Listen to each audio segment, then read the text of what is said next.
How's it going today, everybody, and welcome back to Shaner's Mechanic Life. So last week I got a phone call from a customer with a 2013 Ford F150 FX4 with a 5-liter V8. His complaint was that his key was stuck in the ignition when it was even parked. I asked him, just, make sure it's in park and give it a wiggle, maybe it'll come out.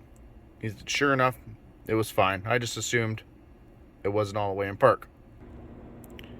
Then a few days later, I get a phone call that his battery keeps going dead. Even though he charges up to 100%, he lets it sit all night and it just won't start in the morning.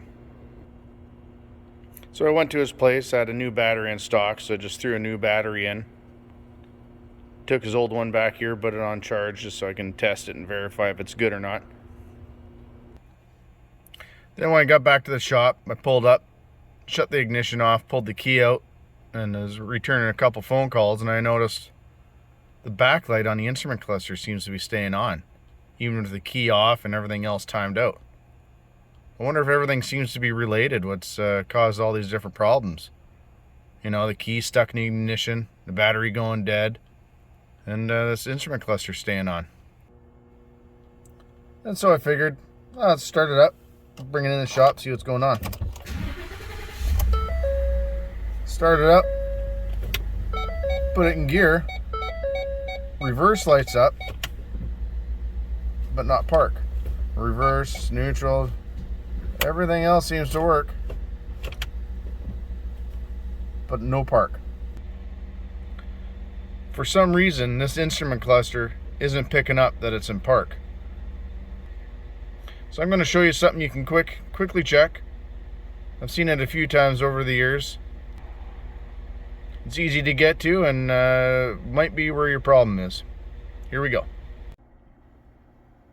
So on these F150s, there's a little switch on the shifter itself that sends a signal to the instrument cluster to let it know when it's in park and when to turn on and off the lights and release the ignition lock and stuff like that. It's just a little switch, and over the years, coffee gets spilt on it and just wear and tear, it mushrooms out, and eventually it loses contact. And to replace that, basically you got to buy the shifter assembly from Ford. Now to get at it, it's actually quite simple. The easiest way I've found is, put it in neutral, shut your key off, make sure your park brake's set. And then you get a pry tool. Just get underneath this piece of trim on both sides.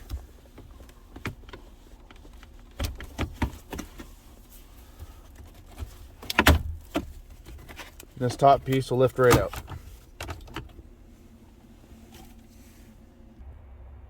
Now if you come around and look on the other side through the passenger side, you can see where the shifter moves. You can see this piece of plastic's broken. That's your the shifter interlock switch, which basically sends a signal to the instrument cluster saying that it's in park. Unfortunately, you can't buy just that switch. You need to replace the whole assembly. It's actually not that expensive of a part, and it's definitely something you can tackle yourself. Let me show you how. I've seen online there are some aftermarket switches that you can buy to replace just a switch if that's your problem. But if you take a look around inside here, there's some more broken bits of plastic that the last thing you want to do is have that thing come apart and jam it and be caught in one gear or not be able to go into park or something like that. So first thing you want to do is disconnect your battery, make sure your park brake's on and your wheels are blocked. That way you don't roll back once you undo the shifter cable. If you look at each corner, there's an 8mm bolt. Undo those. Undo your electrical connector. And once I get that out of the way, I'll show you what to do with the shift cable.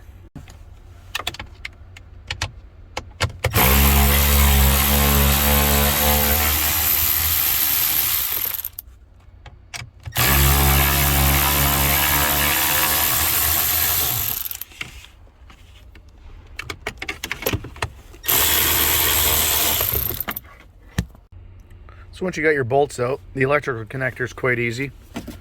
You just push this little lock tab down and pull the wire out, or the connector out. So once you got your shifter out of the way, you just reach in behind here, pry that straight off, and that pops off the rod. So once you got the cable undone, you just reach down here with a little screwdriver or pick. There's a little lock. Just press that in, and your cable will lift right out.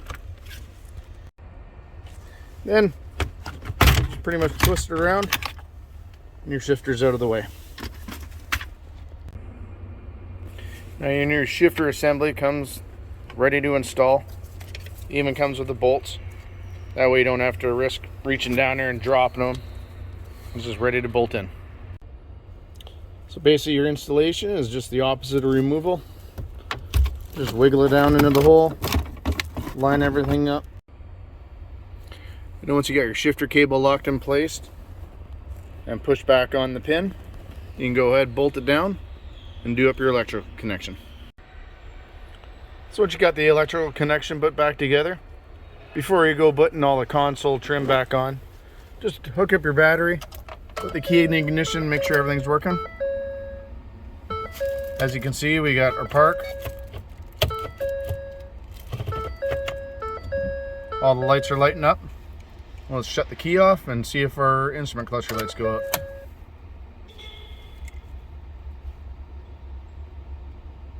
And everything's working well.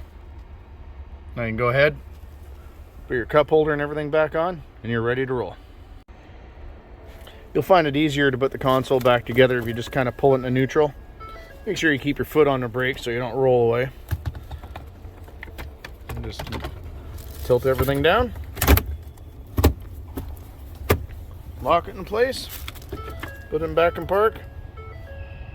And you're off and running. Now that I got the new shifter installed and the old one sitting on the bench here, thought I'd open it up, give you a closer look on exactly what's going on in there. Now, in my opinion, a lot of these electrical failures on a console mounted shifters probably have a lot to do with, as you can see, probably a whole bunch of spilt coffee and whatnot. Like I mentioned before, there's your little shifter interlock switch. That's what failed. But the main reason I changed the shifter assembly is, number one, Ford will only sell you the whole assembly, and like I said, you can get the switch on the internet. But if you look up here, there's a little detent that's on the spring that kind of gives you a more positive feel of the shifter. That's actually broken.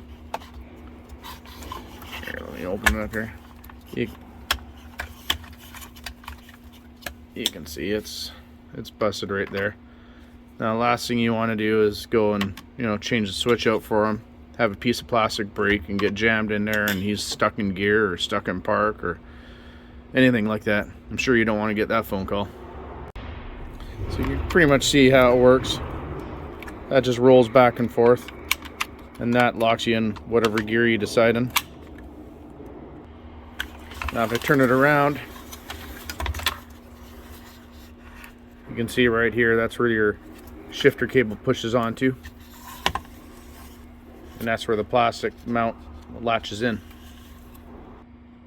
Now if you have all the symptoms I described earlier in the video, instrument cluster that doesn't shut off the backlight, park isn't highlighted on the instrument cluster, and even your key might be getting stuck in the ignition, there's a good chance that this will fix your problem, but there's always the chance of other electrical issues further down from this point.